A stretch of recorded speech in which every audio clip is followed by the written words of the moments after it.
Hello everybody, welcome to Restaurant Live. Here today, whatever day it is, what's today? Tuesday. Restaurant Live, and my very special guest is Clare Smyth MBE. Clare Smyth is really one of my favourite chefs in the world, and providing she gets on my Instagram channel, of course this is always my nervous time, then I'm really looking forward to speak to her today. So Clare owns the most amazing restaurant, as you know, called Core in Notting Hill, and she went straight in at 2 Michelin stars, and I think whenever the Michelin guy comes out again, will she be 3 Michelin stars? I don't know, maybe. Hello from South Africa, how are you? Corn, I can see, whether that's your name, I've got you there. So all I want is my darling heart, just say cheers everybody, but wherever you are, I might have to get Donna to help me in a minute, but hello everybody. Welcome to this fantastic little edition that we do called Restaurant Live, and I'm just waffling on. Andy, hello. Oh, here you are. There's Clare. Hello, Clare. Oh, I know. You're just making me wait. It's only a minute. Here she is. There you go. There we go. I'm so pleased. I'm so pleased whenever you come on, Clare, just to see you again. There you are, Clare. How are you? I'm really, really well. How are you, sitting with roses in the background? It looks so lovely. Oh, it's nice to have a garden, I can tell you that. In this weather, it's been fabulous, hasn't it? Yes. Oh, it's lovely to see you, Clare. Yeah. I'm getting like my fix, my chef fix. You know, with this little piece we call Restaurant Live, and without going to all the restaurants, I'm managing to just sit in my kitchen here and speak to all of you. It's so lovely, you know. Somebody just said you were very lovely. I won't say what they said, but they said you were very lovely. Anyway, how are you? Tell me, what have you been doing? I've seen lots of things on Instagram, but tell everyone what you've been up to. Actually, well, this week been pretty busy. We're obviously getting ready to reopen, but we have been doing some charity work, 600 meals a week going out from Core, as well as training for the team. So we've been doing about 3 hours worth of Zoom calls every day. They are in quarantine at the moment, but they're learning, which is so important because they'll never get this time again.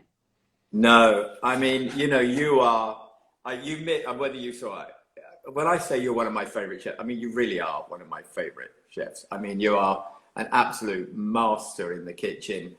And I was, one of the questions, and sorry to everybody else, I mean, you know, we have a bit of history, Clare. We did our Cayman Island ventures. We'll come to that in a minute. But, you know, I've loved the way that you launched Core. I remember even talking to you about Core before it was called Core. And you said, I've got this name. And I said, well, it's really like the center, you know, whether it was the center of an apple or whatever it was, I'm not quite sure, but it was the core of everything. But tell me a bit about lockdown. Tell me, because we're going to go on to young chefs and young waiters. I want to tell you about the competition, which you're obviously, you know, really behind and supporting, obviously, our future talent that's sitting at home at the moment. But how have you kept engaged with your young team? And also, if we're heading to July the 4th, what is the plan of reopening? Yeah, so I guess engaging the team is really important. I think that, you know... By the way, you didn't give me your address, Clare. I know, I'm really bad at answering emails. You might have noticed. I'm always far too late.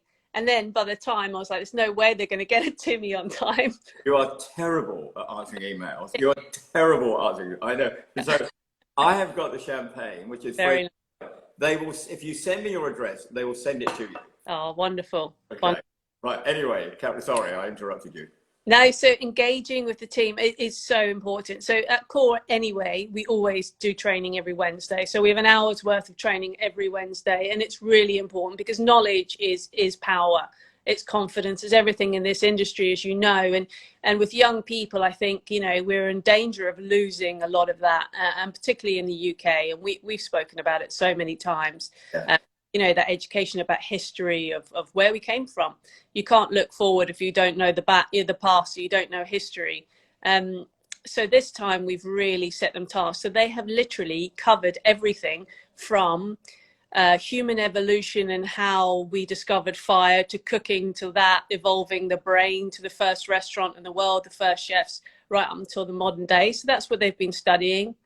I've always loved history. It's been a big thing for me, and reading has been so important. But as you know, young people have so little time these days. And so I wanted them to, so they've been doing the presentations to us. So we allocate them presentations on subjects, and then they go off, they research, they do a PowerPoint presentation. And this happens every day. We have probably about 3 a day, as well as supplier will be in there. There'll be a front of house training session. We have wine Friday, cocktail Saturday.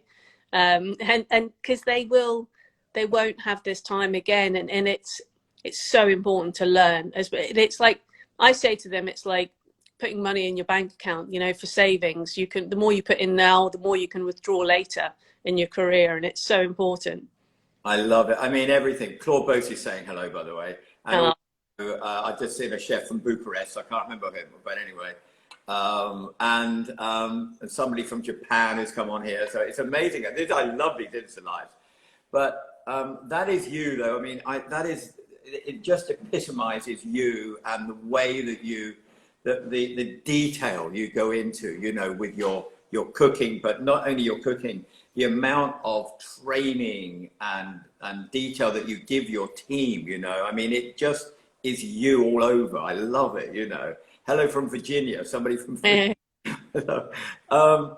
And so you've really been engaging very much with the team. And is the team remain? Because, you know, one of the things that I've heard with the venues here in London, of course, is that, of course, a lot of the staff come from all over Europe, all over the world. And a lot have come back. Somebody said hello from Indonesia. We're all around the world here, Claire. So have you managed to keep the team together? Yes, we have. Yeah, I think that training has been really important, keeping them engaged. But a few went home, you know, and they probably won't return. So we have got 41 at the moment still with us, which is a reasonable team. And the way we're looking at our social distancing measures at the moment, we're down to 36 seats. So. Right. By the way, somebody said, sorry, hello from Singapore, hello from Sydney, hello from Turkey. Somebody said, can I come and work for you from Sydney? I mean, you know, you do, because of course, Australia was a big part, because you do a MasterChef, I think, in Australia. Great. Is that what you do? Yeah, I should have been doing, I should have done it, actually. I should have been filming it. I think just like a couple of weeks ago. So I was gutted when I saw that in my diary still. And I was thinking, oh, I've just missed out on that, because it's fabulous. We've gone all around the world. And then I know Claire, who said hello from Yorkshire. So that's really good. Oh. So that's brilliant, Claire. And really brilliant. You've managed to keep them engaged, you know. And I've seen a lot of the charity work you've been doing, which has been absolutely fantastic. And thank you. I almost feel there's only so much I can physically. I don't have the premises to be able to do what you guys have been doing. But everybody, Claude, and I've got the Galvins next week, and Tom Aikens, and everybody that Adam Hannon. Everyone has been really brilliant with different charities, NHS, you know, and it makes me feel really proud to know you all, but to be part of it all, you know, although I'm not actually physically cooking for charities, you know.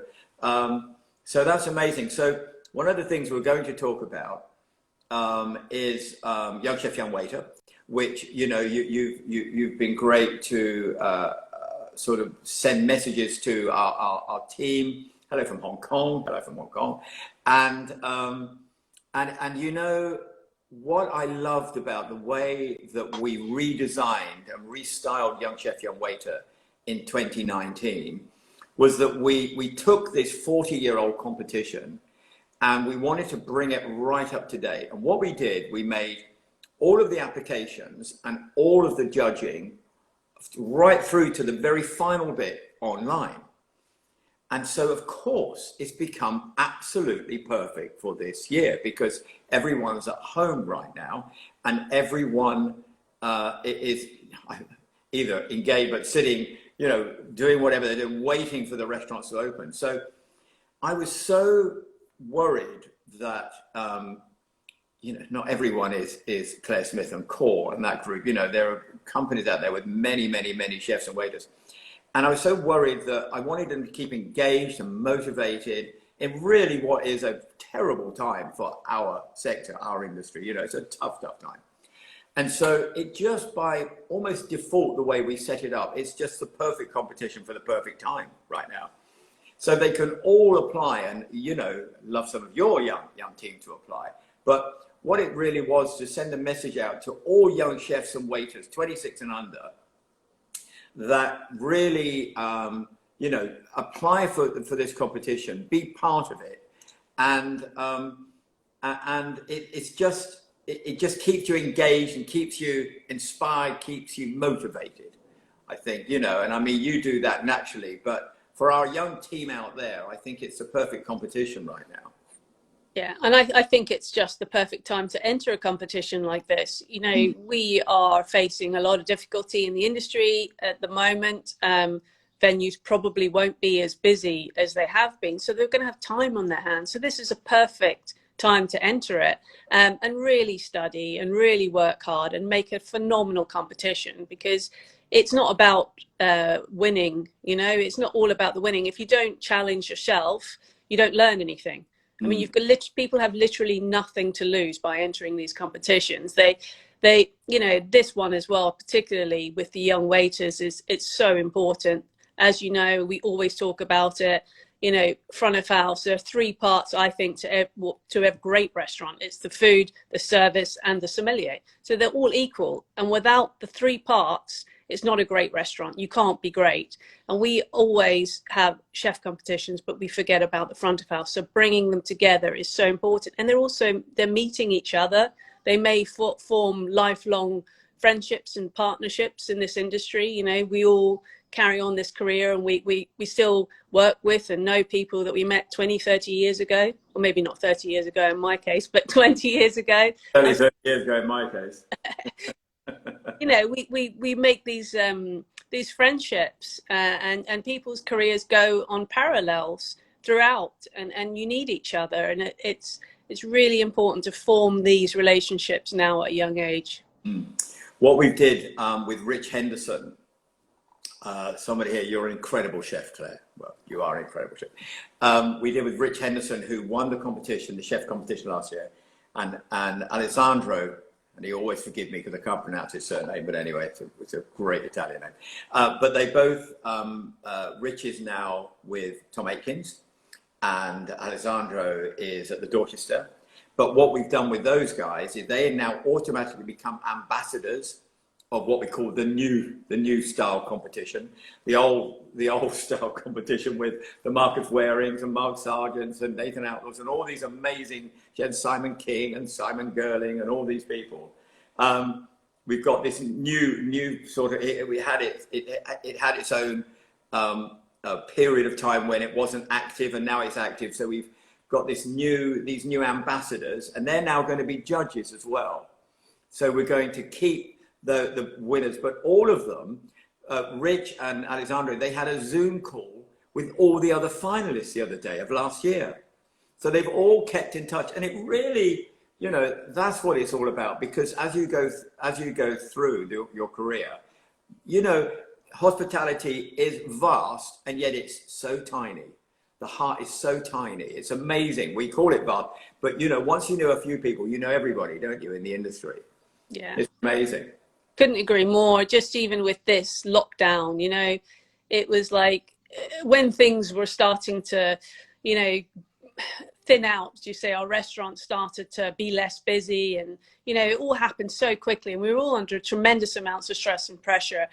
Everybody came together. You know, my phone was non-stop with all the other chefs and people offering help, advice, talking to each other, making sure everyone stuck together. And it's so important in that support network.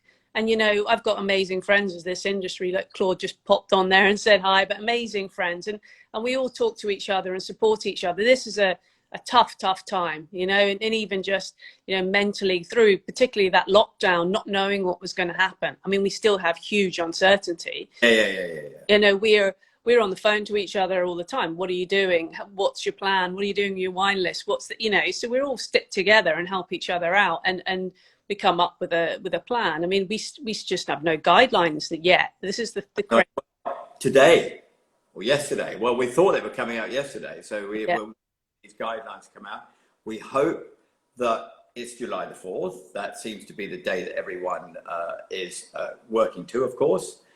And then, of course, the big question is it 1 meter? Is it 2 meters? Where are we going to be?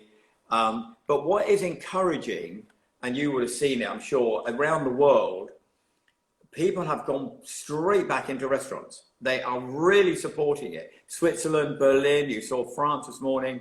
Amazing, you know, packed out, which is just, you know, sort of music to me, because I just was so concerned. You know, I was poorly a little while ago, and I'm one of those guys are thinking, I've just got to be comfortable, you know, in the riding, you know, I think from everyone out there, providing the staff, and you'll have your staff, both your kitchen and your service, providing they're safe, will be safe. Because, you know, you have to work the same rules within your kitchen team and your waiting team than the customers. So they have to be equally the same on the guidelines. So I think everyone out there, providing, you know, the chefs and the waiters are safe, you'll be safe, I promise you. Yeah, I think as well for the wider public, you know, we are experts in health and safety and food safety. This is what we do every day. You know, we follow procedures. You know, people don't realize that what goes on behind the scenes in a restaurant every day. Every product that arrives is tested, checked, temperature checked, logged. When we cook something, we cook it to a temperature, it's logged. Every single thing that we do is monitored, recorded, and we, you know, all the risk assessments we carry out on our premises, it's part of what we do. This is, so for us, following a few more regulations isn't going to make much of a difference. You know, we will just do it. We'll get on with it. We'll make sure we follow to the letter that we have to, as well as our own common sense, of course, because we want to probably look at things for our own premises outside of that, you know, the guidelines, but we've got to look at our own premises and think of ourselves as customers and think, would I feel secure in this environment, and would I have confidence? And that's what we want to do. But we're just desperate to get back. I can't wait. How often, you know, chefs, both chefs and wait, how often we wash our hands? All the time. We wash our hands all the time. So just a quickie on that, and then I'll go into something else, but just a quickie on core. And just before you came on, you know, I'm a massive fan of core. I'm a massive fan of your cooking. And it went straight in at 2 Michelin stars, you know, but I think this is a wonderful lead-in to how does Clare Smyth open a restaurant called Core. I always assume everyone knows about you and about what I do as well. But, you know, we've got a wonderful new audience here on my Instagram channel. Bizarrely, I've been doing some cooking, Claire.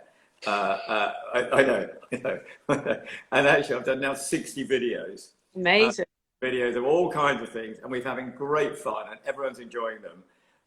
But, you know, I have you know, people that I really look up to. You're one of them in food and what you do. You went straight in at 2 Michelin stars. I always say that there's another one to come. Now, when, we don't know, but your history, and I think that's really where I wanted to go to. You know, I know where you were before, and I know where you were prior to that, but you were at Gordon Ramsay for 8-9 years. How long were you at Gordon Ramsay, Hospital Road? Yeah, probably about 9 years by the time I left. Well, probably about 8, actually. I'd say 2016, but I was hanging around a lot. I kind of, you know, told Gordon about wanting to move on 2015 when Core was, you know, first came into my mind to open something. But then I continued to work as a consultant for 2 years previously, and actually right up until probably, I think, April of 2017, I was still in and out of Royal Hospital Road, Petrus, and some of the places in France, which was brilliant. You know, of the group, and it was great fun doing that, and I was able then to also build core at the same time and work on my own project. But yeah, I worked. Period. Sorry. Sorry. The question through that period was it? Did Hospital Gordon Ramsay Hospital Road have 3 Michelin stars through the whole period? Yes. Yeah. So in essence, what I'm trying to say here is that you're the chef for the majority of that period, and you held those 3 Michelin stars at that venue, which is some accolade, I have to say. And I think those accolades became, now whether, you know, we've talked about this, but Claire was voted the #1 female chef in the world. Now Claire will say, well, why am I just not the #1 chef in the world? I'm about female chef. But anyway, you were voted that, which is amazing accolade again. But where were you prior to Gordon Ramsay? Alain Ducasse in Monaco. So I left, I was at Royal Hospital Road. I started there in 2002, so the year after they got their 3rd Michelin star, and I started out at the bottom, you know, as a commis chef, and I worked my way up to senior sous chef. And then I left in 2005 and went off to Monaco for a couple of years. And then I wasn't supposed to come back, but Gordon was opening a restaurant in Versailles.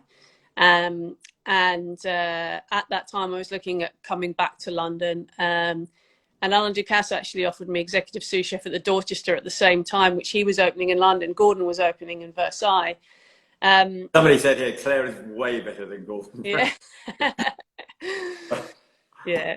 I'm not going to go anywhere near that one. But, and somebody else said somebody wants to come and live with you and Grant. I mean, I don't know. I've got great messages coming out here. Anyway, so you were there. Yeah, and then you know, I got the call and offered the head chef's job at Royal Hospital Road, and it was a 3 Michelin star restaurant at the time, and I knew it obviously very well, and I was 28 years old. It was an amazing opportunity for me, and so I had to take it, because I don't know that opportunity would have come again. No. I mean, that's amazing. I mean, and I'm from a girl from Northern Ireland. Well, I say that, but and then so where did you actually start? Where did it all start? Where did the love of food come? So I was working in local restaurants for pocket money, I'd say, when I was a kid, and you know, school holidays, weekends. Started washing up, as you do, loving the atmosphere and working in kitchens, and then got my way into cooking and just found I loved it. I just absolutely loved cooking. I was quite creative, and I learned so much and became absorbed by it. And then I learned about Michelin stars when I was about 15 years old, and thought to myself, you know, this is the real career here. There's a real opportunity to do this. So I decided I was going to be a chef, and then, you know, I never looked back. So at the age of 16, I left home to go to college in Portsmouth. In Northern Ireland wasn't probably great for colleges at the time, or even restaurants. I mean, now, again, limited amount of really high-end restaurants. There's only a couple there. And I knew that England and was the place for me. And I had bought Anton Mosman's Cuisine à la Carte book. Was the first book I ever bought, and read about the Dorchester Hotel. And I love with that. And, you know, it doesn't matter, whichever way we look at this. I've had Sophie Michelle, I've had Ruth Handsome on. I'm just trying to think if I've had any other female chefs. And I know that we talk about female, but, you know, there aren't lots of great female chefs out there. There aren't, not for any reason. I don't know what, I mean, maybe it's just because the way the career is, and it's a bit tough. Although Sophie, we've talked about when she was at Home House and she was like 8 months pregnant, still cooking, you know, and it was really nice. But, you know, you fly the flag, if you like, without me going anywhere, but for female chefs to sort of fly and go right through and to become, you know, some of the best in the world. And it's been an absolute sort of pleasure getting to know you, and also seeing, but just knowing, you know, there's you, there's Claude, there's these sort of, who just think about food all day long. I don't mean eat it, but just consume it. And like Thomas, you know, Thomas is a great mate of mine, and I'm doing one of these with Thomas. I think it's July, just in the beginning of July now, and I can't wait, only because, one, I want to say hello to him again, because I haven't been able to see anybody, but two, you know, everything is thought about, and every attention to detail is just amazing. So it's great for everyone else to sort of hear the story. And I was just sort of going on, I have no idea whether Eric's watching, but hopefully Eric from the Cayman Islands is watching. We did a pop-up in the Cayman Islands 2017. Well, a sort of pop-up. I think one might almost say a guest appearance. Claire was a guest chef, and we did the sort of we went over and did a recce, and then you went over and did the actual event. And I think that was the first time I really sort of got to know you and know about how the detail is, but also super relaxed about things, you know, just work with the team. And tell us about that sort of first Cayman Island experience. And then, of course, this year, you were in this incredible, again, which I was lucky enough to come over to. It's called the Cayman Cookout. It sounds quite simple, but actually some of the best chefs in the world are actually at this event, aren't they? Yeah, I mean, the Cayman Islands obviously is paradise. And it's absolutely no hardship going to do an event there. No one had to twist my arm too hard, that's for sure. And certainly not to go back. I absolutely love it. Great people, just wonderful, wonderful people. And the spirit of Cayman kind really rings through in everything. You know, a great food scene as well. Such a great food scene, good produce, you know, nice slow food movement there, really high quality. It's beautiful. And lots of fun. The atmosphere is like a party atmosphere. The welcome you receive is like unlike anywhere else. And I think as, you know, as a British person, I mean, obviously there's a lot of American tourism's huge there, American tourism, but we have, you know, being a British island is amazing. And we have all that connection to it. And it's so familiar in lots and lots of ways. And we are connected more than we know. It's a beautiful place. You're absolutely right. And they're really suffering. I mean, you can't get there. It's a tiny island in the middle of the Caribbean, and you can't get there unless you fly in. And they're not letting anyone fly in, of course, because, you know, they're in the same position. They don't want any issues, and they've managed to just about, you know, keep it really tight. But of course, to get there, you've got to fly in. So I had a wonderful, so anyway, good luck with Cayman. We love you, and hopefully we'll be back there, Cayman Cookout in January 2021. But well, one thing I was going to tell you, Claire, there were two things I'm going to tell you. Somebody just said, who are your heroes? I'll come back to that in just a second. Somebody else asked, somebody said chefs abroad who are living in the UK. It's a long one. I'll let you answer that one a bit later. I can't read it all before it goes.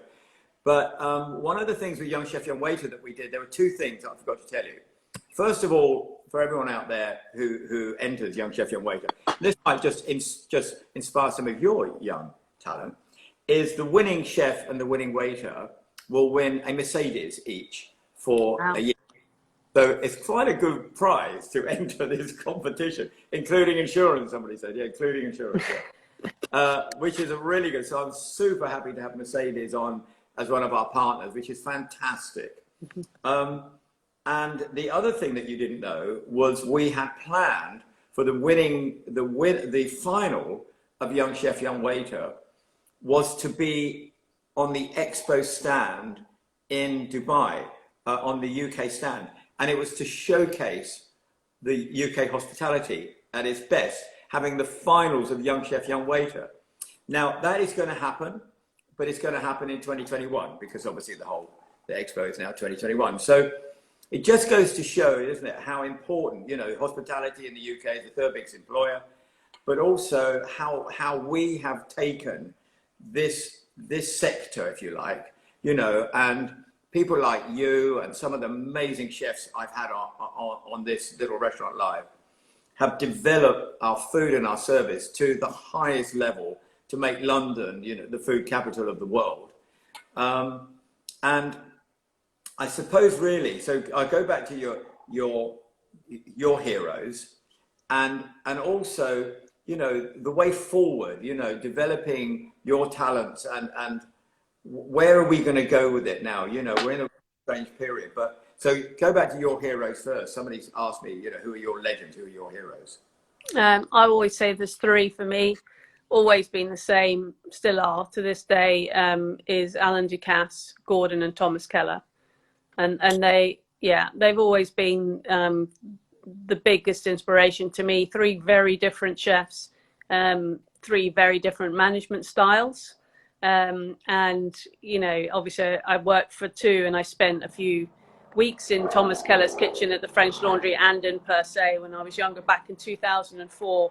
So Wow. I was lucky to, and the French Laundry would have been the other place that I would have gone to work if the opportunity had arisen, but things ended up with me going back to Hospital Road. But huge inspiration, incredible brands, quality, success. I always think that success is a fact. And if you want to learn, you may not always think that styles are subjective, but success is a fact. You know, you cannot say that someone's cooking in a certain style. It's not for me, but I really recognize the skill, the quality, and those three chefs are incredible. Well, I've met obviously a few times with Gordon Ramsay. Thomas has become a great friend of mine, and we've been on, like, we actually did a trip together once where we were going golfing, but Thomas said, we're not going to stay in a hotel, we're going to stay in a house, and I'm going to do the cooking, as in not me, him is going to do the cooking. And I thought, well, this is not bad, there's four of us, and but nothing is normal, you know, and I love him and he knows that, but nothing's normal. You know, everything was all bought in beautiful French Laundry boxes, and we were in a rented house in the middle of Oregon. Terrible house, by the way, and he knows that. But anyway, the food, of course, made up for everything else. And we were just, it was just so funny and so much fun. But, and he would always, so I went down to have a coffee, and I was just, he said, what are you doing? I said, I'm going to get a coffee. Why would you have coffee in a cold cup? I said, I don't know. Why would you? I don't know, because that's how I've always had coffee.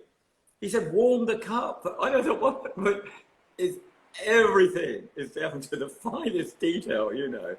I remember once saying, I said, so do you use, what sort of butter do you use?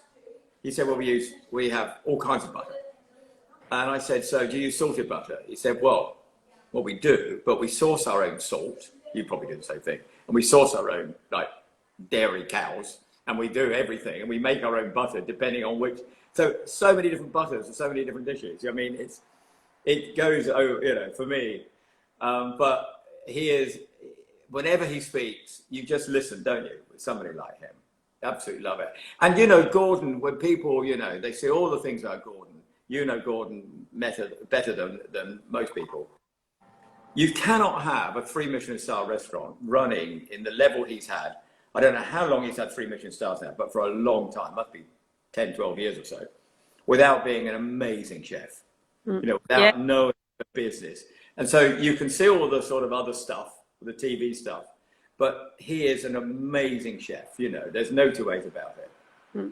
Yeah, I mean, yeah, so 19 years, Royal Hospital Road. 19 years. Yeah, it's incredible. But yeah, I think, you know, television persona aside, as everyone knows, you know, there was always the boiling points and the things like that which gave the reputation. But let's face it, I think we know that most kitchens were like that in those days. Kitchens were very, very different. Restaurants were very different in those days. And Royal Hospital Road's very different now.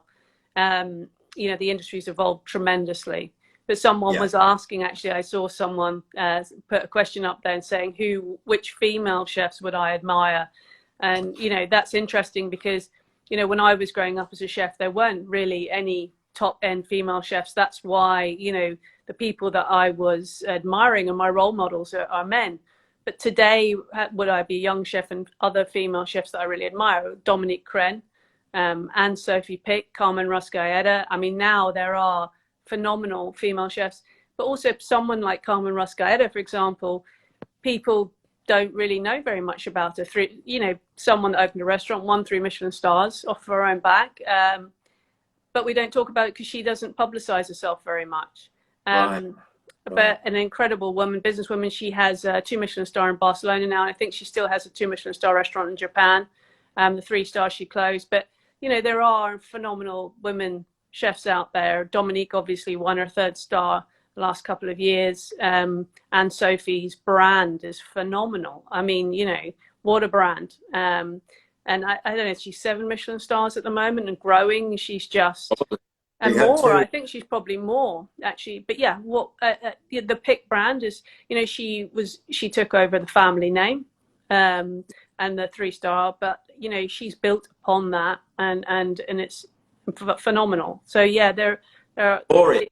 That story was amazing. If anyone ever sees the sort of documentary, the story about the Pink brand, I mean, it was a sort of tragedy, and then she's just picked it up and run with it. And then I think what's the amazing hotel, Four Seasons? They've got 2 Michelin stars, haven't they now? Yeah. So the Pick brand, yeah, yeah. And I mean, I don't know. I mean, you may know. I don't know how many 3 Michelin star female chefs there are in the I think world. there's 5 at the moment.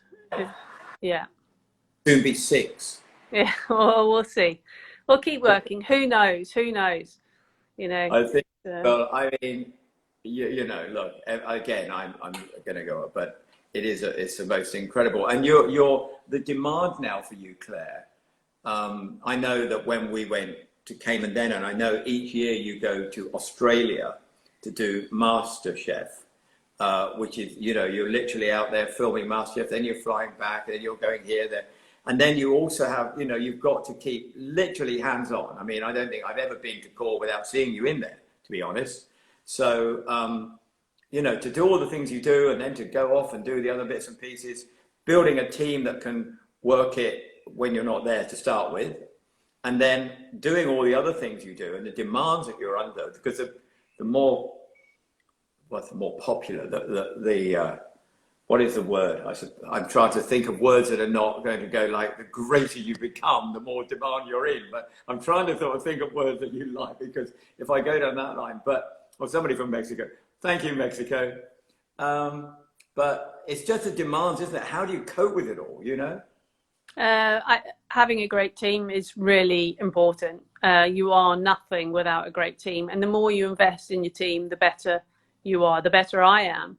I've got phenomenal people around me, and that goes into me and all of us investing in the education of those young people, you know, because it's all the way through the team, even through, you know, the kitchen porters are incredibly important. They're essential to what we do. You know, it's a profession that, you know, it's not a glamorous job. It's a hard-working job, but they're so essential, and their attitude and their spirit and their team players, that they really add a lot of value to the team. So that education, that loyalty is so important. We put through the sort of job trials that we put people through. We have an interview, then 2-day trial, and then another interview for a position in the kitchen at Core, because we really want to make sure that when we hire someone, that they're the right person for the team. Right. It's not healthy for people to start and leave because they're not ready or they don't fit in. So we really make sure that they're right. You know, we hire properly. We're lucky because we do get a lot of demand for positions, but it's important for the whole team and we expect a minimum 2-year commitment, and we put them through the sections, and there is the whole training that goes on. But that training is what ultimately keeps a consistent standard. What would be your last 3 courses? Oh, well, that was great. There were so many messages coming through. I have to say that I had the best meal of my life at Core. I have to say, and no reflection to anybody, but I've had so many messages coming through, I can't read them all. So somebody just said there, what would be your best 3-course meal? I presume it's probably your last 3-course. One of those, you know, what's the last meal you'd ever have, probably. But I mean, last meal I'd ever have. You know, I think that my last meal, I'd love to dine. I love Louis Quinze. If I could choose, and then if I say that, I say the French Laundry as well. But if I could choose a meal or somewhere to go for my last meal, I think sitting in Louis Quinze with Alain Ducasse, Monte Carlo, Casino Square, you know, just it's just the most magical place. Phenomenal produce, and it's the food is, people, you say simplicity is the hardest thing to achieve perfection in, and there is unbelievable. Well, you have the most amazing dish and I did when I do speak to other chefs, by the way, I do talk about their food because I've been to all the restaurants, and Claude has this amazing dish called duck jelly, which is fantastic. But you have perfected a potato dish. It is the most. And when we went to the Cayman Islands, you did the dish. How on earth? I think the story, actually, I remember now. Didn't you bring the potatoes with you in suitcases or something? Yeah. Yeah. Because they're a certain potato. Yeah. So you were going through customs or something. They said, well, what have you got in there? Well, I got a whole load of potatoes. Yeah, some of them got taken. The potato you perfected with caviar. Has it got caviar in it? Yeah, they've got fish roe. Yeah, different smoked herring and trout roes. Yeah. I mean, it's stunning. Claire, it's absolutely brilliant to have you on. Thank you for your time. Oh, thank you. I can't wait to love to Grant. I'll take him out on the golf course pretty soon. Cool. Send me your address. We'll get you some champagne. Wonderful. Garden looks lovely. Well, I won't say where you live actually, because if I say where you live, no, we better not do that on the air. On the air. Anyway, look, it's absolutely lovely to see you. It's great to speak to you. I've got next week we've got Galvin. We've got both Jeff and Chris are coming on, which is absolutely lovely. And I've also got Ching Wang. I hope I pronounced Ching's name. I only never know Ching. Claire, I've just lost you all of a sudden. I think I'm back on now. You got me. I've got Ching as well. Ching, oh, by the way, one tiny thing I didn't tell you. Ching is actually going to, within Young Chef, Young Waiter, what we decided to do is we decided to look at all the communities in the country. So, well, we can't do every one, but what we wanted to do is engage. And I've got really upset when within the Chinese hospitality community, because, you know, it's nothing to do with them, COVID, you know, and I thought unfairly they were sort of targeted a bit. So I said to Ching, look, we need to run Young Chef, Young Waiter China. And can you run that with me? And I will put it under, and then we'll have a finalist from China and a finalist, and I've got Inam Ali doing what I call South Asia, which is India, Bangladesh, Pakistan, Nepal, Sri Lanka, etc., running that group. So we'll now have that bit, we'll now have the Chinese bit, and we'll have the rest. And we'll sort of cover about 85% of young chefs and young waiters. And then we'll have an overall final, but we'll get this bit done. So Ching has been brilliant, and she's helping, and she's now going to run and look after the Chinese section. And also, I think she's going to bring some other elements in. So if Ching, if you're watching, she's going to mention it on Saturday Kitchen, I believe, which would be great. So yeah, that's fantastic to have that element. So that's a new bit as well, which would be brilliant. Again, from Australia to LA and all in between, young chefs and young waiters are sitting at home right now. Yeah, for sure. And if, you know, those global competition like that, when it becomes, it's a, you know, understanding and learning about different cultures and food is phenomenal. And I think, you know, I know if any of you watched, but the Final Table on Netflix. Yeah. So, I mean, that competition was just phenomenal because the chefs, you know, obviously a lot of us know each other, but, you know, just the best chefs from around the planet. With the day that we all did the signature dish, was just incredible, and really reflective of where everyone was from. And I say any youngsters out there doing those sort of competitions, check that program out. That was, I mean, it was on another level, obviously, but you know, Shane Osborne and Mark Best and Tim Hollingsworth and the guys all, when they came out, I was like, oh my God, it was like obviously I know them all, and I was like, I could have worked for Shane Osborne, you know, and it's like they were competing in that competition, but it was phenomenal. Amazing. Somebody said Final Table. Amazing. Yeah. Listen, it's just brilliant to speak to you. Brilliant. As I say, tell Grant I'll take him out for a game of golf soon. Will do. Be safe. Lots of love. Thank you so much, Claire. Lovely to speak. Take care. We'll see you soon, Bob. All right. Bye Bye-bye. bye. Bye bye. Bye.